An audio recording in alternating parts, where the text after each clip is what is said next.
Hello and welcome to Round Glass. My name is Abigail Somma. Thank you for joining me for our series, Building Calm and Connection with Your Kids. Today's practice will be focused on self-compassion. There are probably many times when the practice of self-compassion would be beneficial in our parenting lives, but today we're focusing on self-compassion for our own parental mistakes and slip-ups. But before we begin, I'd like to invite you to check in with yourself and see how you're arriving to this session. So let's all take a deep breath in and just notice where we're at today.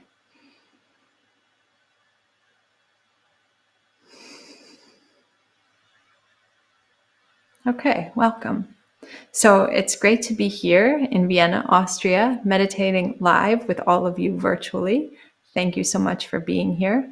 Please feel free to share in the chat where you're joining us from, if you're comfortable with that.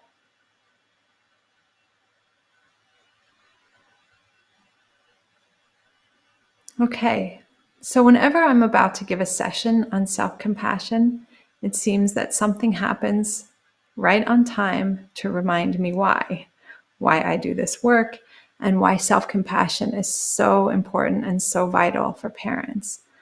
Last week, I had one of those moments. The kids were fighting. I was trying to concentrate on something. Then the fighting turned into whining, and suddenly I snapped at them. And I know it happens to everybody. We have these moments where we feel like we're behaving in a way that's less than lovely. We say something we regret, and we also feel pretty grateful that no one's around to witness it. You know what I mean? You probably have had this experience before. I know I'm not alone in this because I can think back to a time when I was teaching a mixed group of both parents and non-parents, and I asked everybody in the group to please share the area of their lives where they feel the most guilt, where they struggle with guilt. And I think every single parent in the group said that that area was about their parenting. And I think that's probably really relatable and understandable for all of us, because we all know that raising other human beings is really hard. None of us is doing it perfectly. We all mess up sometimes, and none of us wants to mess it up. We all want to get it right. So in the past, when I would have this kind of moment, this slip up, this weak moment, it used to really throw me. And to be honest, it still throws me a bit, because I would feel like it's one thing to have a weak parenting moment when you're, just a regular parenting mortal. But when you're the meditation teacher, you feel like you're supposed to be a little bit further along the path or somehow doing it a little bit better. So to say it another way, when I would have one of these weak moments, I would be pretty hard on myself. There were times when I would have a moment, a slip up, a weak moment, and I would feel like suddenly I'm in a state of crisis. Like, should I really be teaching this class? Can you have your weak parenting moments and still be teaching a class on mindful parenting?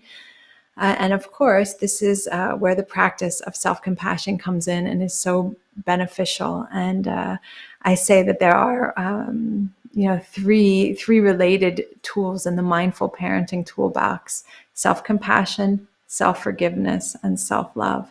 And over time and through practice, fortunately, I've managed to soften toward myself about being an imperfect parent and grow in self-kindness. And so that's what we're going to practice today. So before we begin, a few things that I would raise for our consideration. Firstly, researcher Kristen Neff is sort of considered like a goddess of self-compassion, and she uses this term common humanity.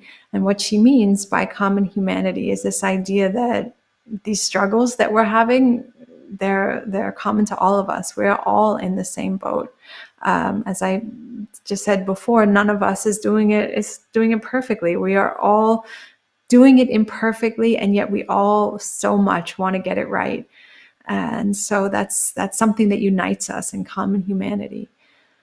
Secondly, in addition to our own choices, every situation, every mistake, every slip up there are forces that are beyond our control impacting any given situation. And I think that's a really big discussion. So I don't want to go too deeply into it now.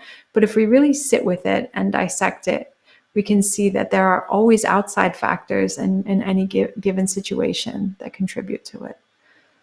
And thirdly, self-compassion, or acting self-compassionately, does not free us entirely from all guilt. And to be honest, it probably shouldn't, because small amounts of guilt can be instructive, can help guide our behavior to better decisions.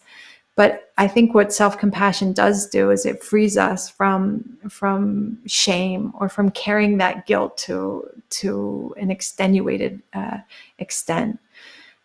Self-compassion reminds us that inherently each of us deserves to be loved, and we deserve to be honored. And when we truly own that, when we can really embody that, we also give an incredibly powerful message to our kids about their own value, and what it means when they make mistakes. So in this meditation, I will ask you to think of a moment with your kids when you overreacted or regretted some aspect of your behavior. Not your worst overreaction for this meditation, but something that registers about a 5 on a scale of 1 to 10, somewhere in the middle. And we'll work with this in our practice. So why don't we begin? Everybody, I ask you to please find a comfortable seat. It can be similar to how I'm sitting, or it can be with your feet on the floor or lying down, but some combination that is both relaxed and alert. Straighten your back if you're sitting, and let's gently lower our gaze or close your eyes completely, whatever you're more comfortable with.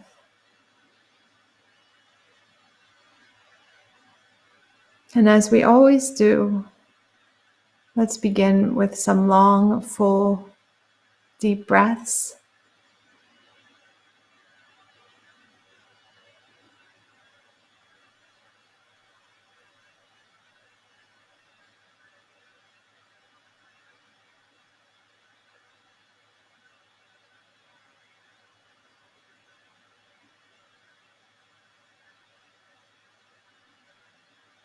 Moving our bodies into the more relaxed parasympathetic state, the rest and digest.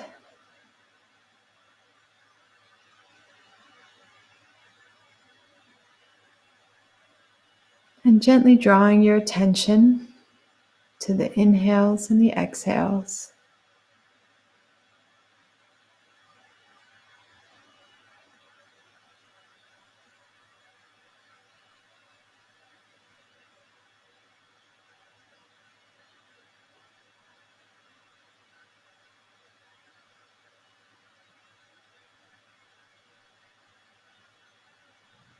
Becoming aware of the sensation of the whole body breathing.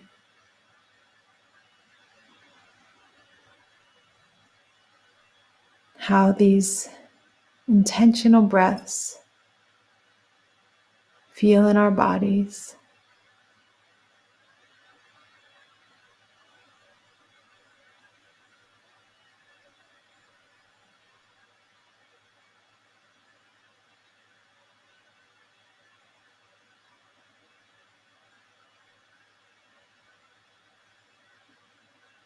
Breathing in, breathing out.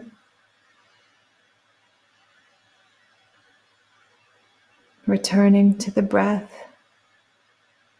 when a thought or distraction pulls our attention away.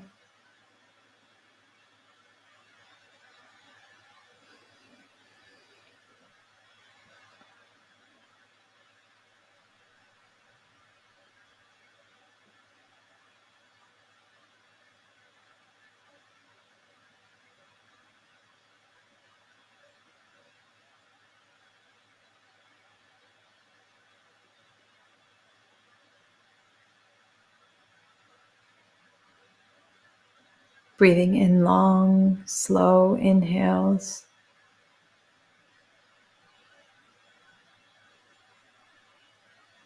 And with each exhale, bringing a greater sense of calm and ease into the body.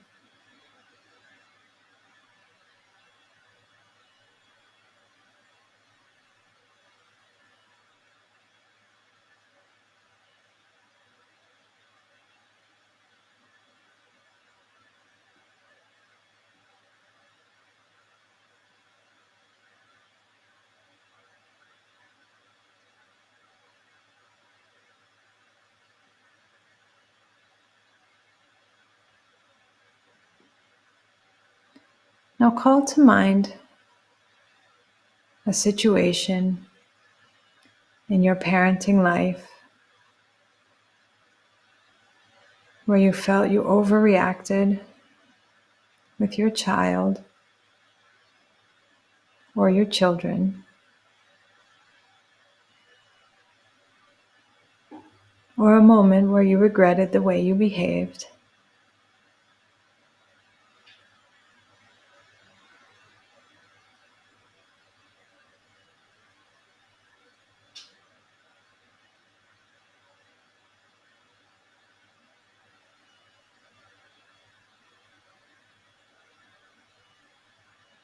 Bring up this story in your mind's eye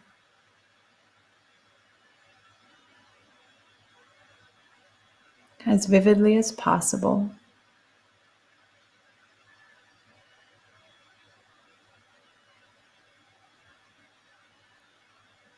What are the details?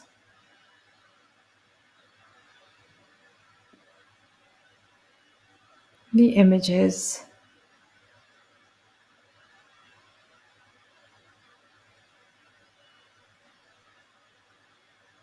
Where were you and who were you with?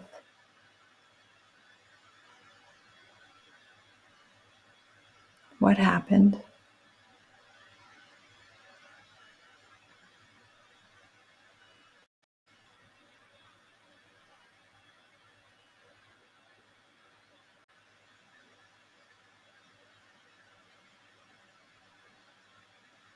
What is the story you tell yourself around this situation?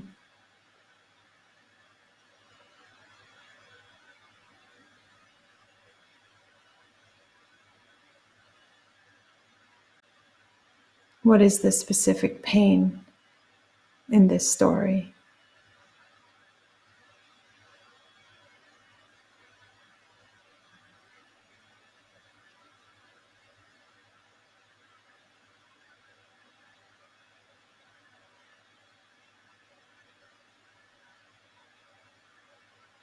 What do you make this story mean about you?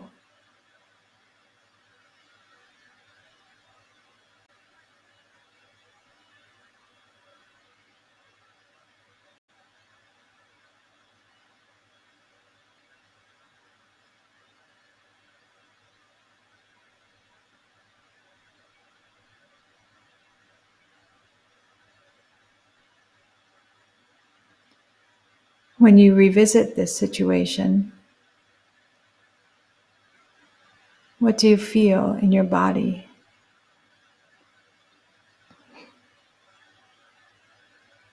And how do those feelings manifest?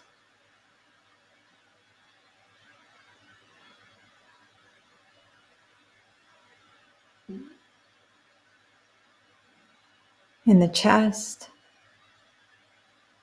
in the heart, the throat, the face.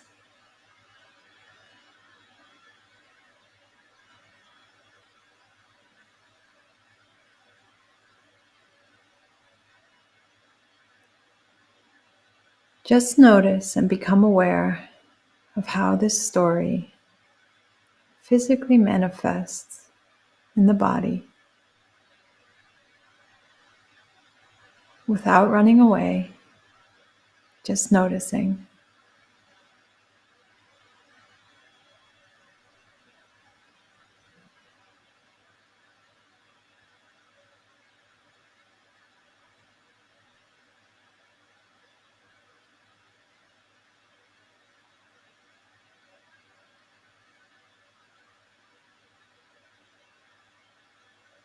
Now let's see if we can expand our perspective a bit.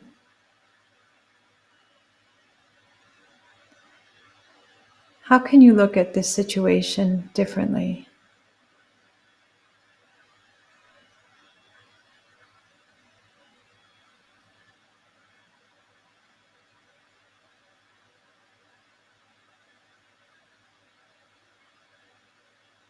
What is universal about this situation? Common to the human experience of caring for children.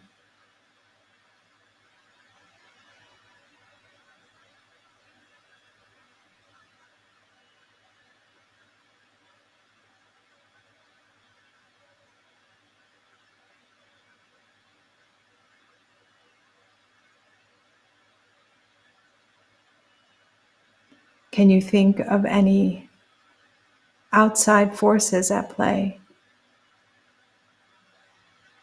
that were out of your control, but yet contributed to this situation?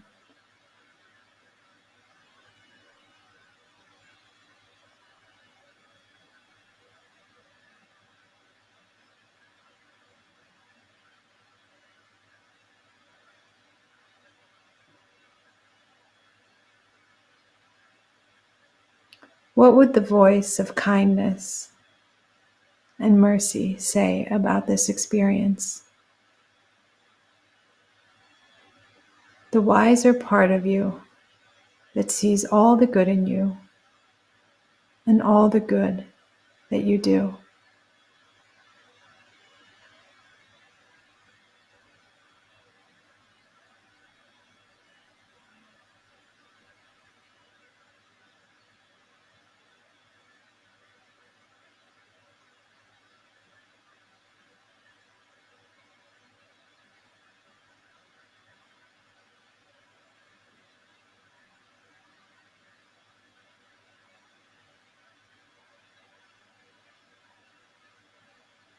Can you see how the fact that you care so much is a testament to what is good in you?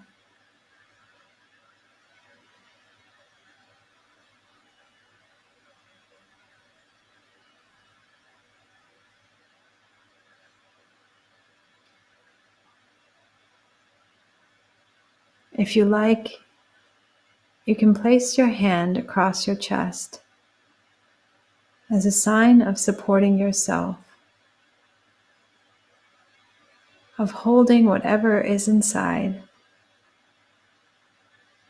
and wishing well for yourself.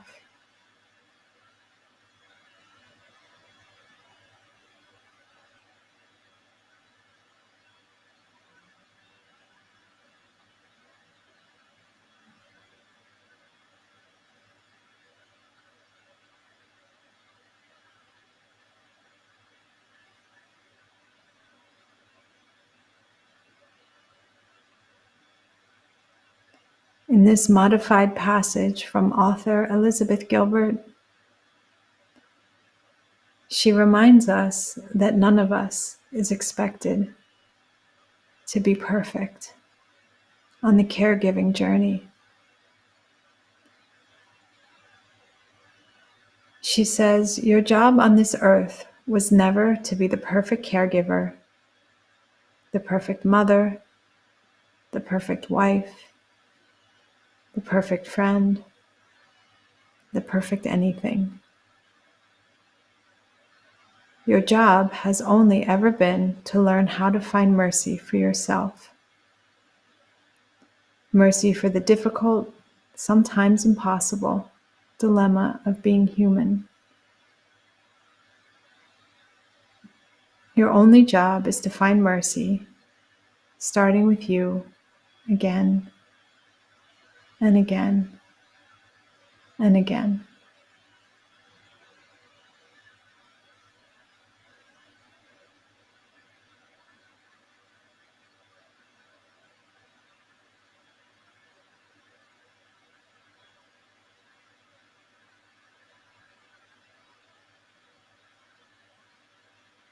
And for the next few minutes,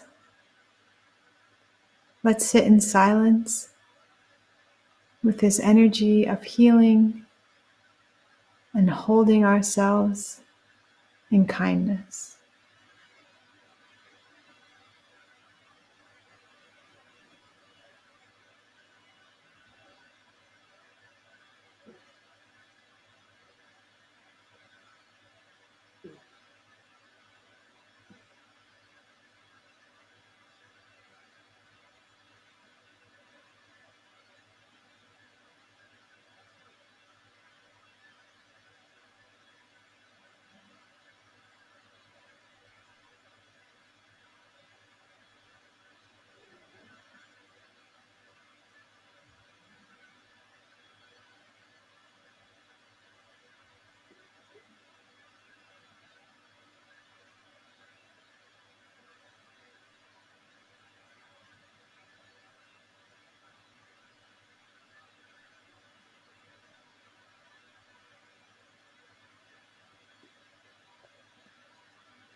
And as we close, I invite you to slowly and gently return your attention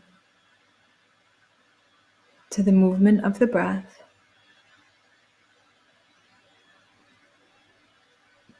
to the inhales and the exhales.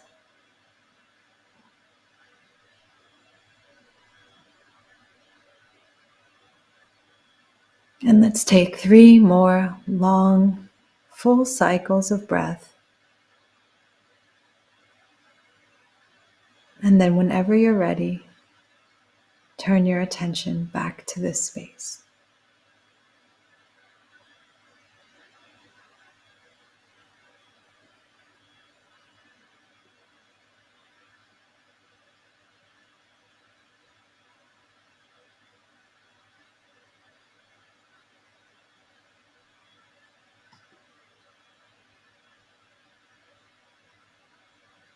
Okay, welcome back, everyone.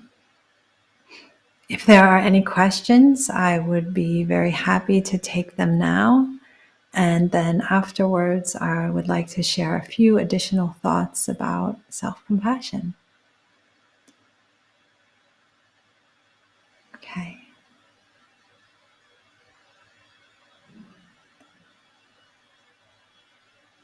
So, as I mentioned at the top, self-compassion is essentially about treating ourselves with kindness and understanding. It's as simple and as complicated as that. Giving ourselves the benefit of the doubt, maybe treating ourselves the way we would treat a good friend.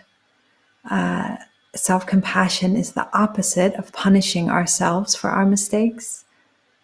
I think sometimes we think that if we're really hard on ourselves, then we'll be more likely to change our behavior if we push ourselves. But actually, in her research, Kristen Neff, who I mentioned earlier, has found that when we approach ourselves with gentleness and kindness and self-compassion, we're actually more likely to change our behavior.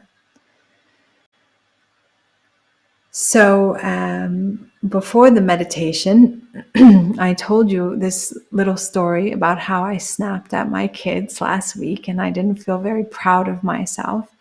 And I'd like to finish that story, to share the end, and tell you what happened afterwards. So I had my moment, my weak moment, and my instinct was to be pretty hard on myself about it. I took the next right steps. I know what the next right steps are. I apologized and I explained why I snapped. But that feeling of being disappointed in myself was still there. It was still hard to shake. And then not so long afterwards, the three of us left the house and we were headed toward the park. We decided to, go for a walk to sort of change the energy. And on the way to the park, my son began telling me this little story about how one of the boys in his class wanted him to be on his soccer team. It was a sweet, cute little story, and he felt proud of himself. And when he was finished, I said to him, thank you so much for sharing that with me. I'm so happy for you, and I'm really proud of you, and I'm even proud of your brain for remembering that story and then thinking to tell me about it later. And that's a pretty typical conversation that I would have with him. So I didn't think too much about it. But then a woman who was walking ahead of us suddenly turned around. She was pulling out her shopping cart, and she turned around and she said, I just have to tell you that I really love the way you speak to your son. And I was so taken aback and sort of so shocked by this, because I was still recovering from our difficult moment from earlier. So I sort of spontaneously said, you don't know how much I need to hear that right now, because a few hours ago, I wasn't speaking that way.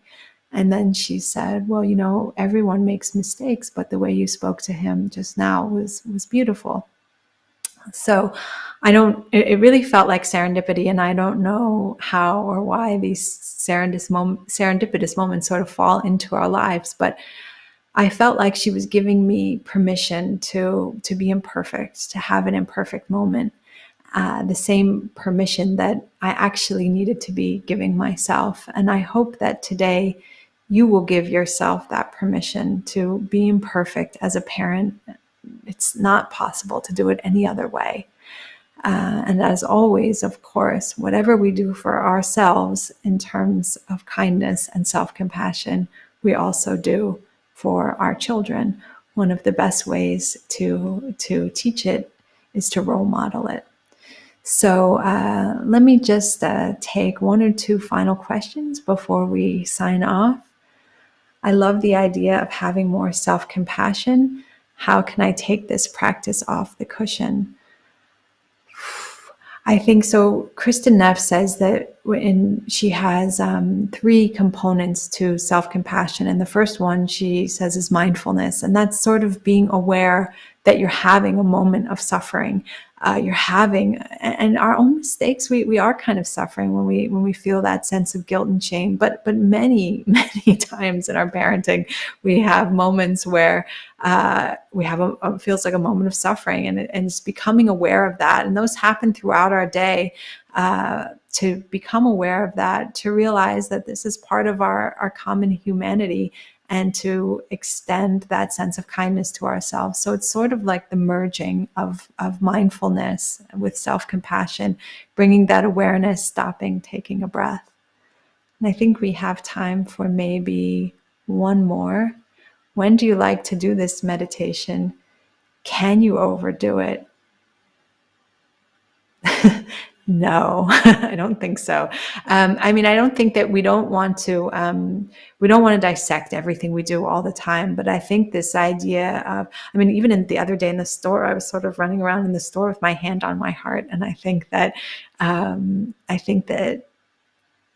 extending that sense of kindness and compassion to ourselves is not something we can really overdo. Over mentalizing, yes, but those are different things. So anyway, I want to thank you for joining me today. We have people from Los Angeles and Lake Tahoe and Las Vegas and Dubai. Thank you so much. And remember, you can meditate with Round Glass live every single day. Check us out at round.glass and on the app, and have a wonderful rest of your day. And remember, wherever you are on your journey is where you're supposed to be.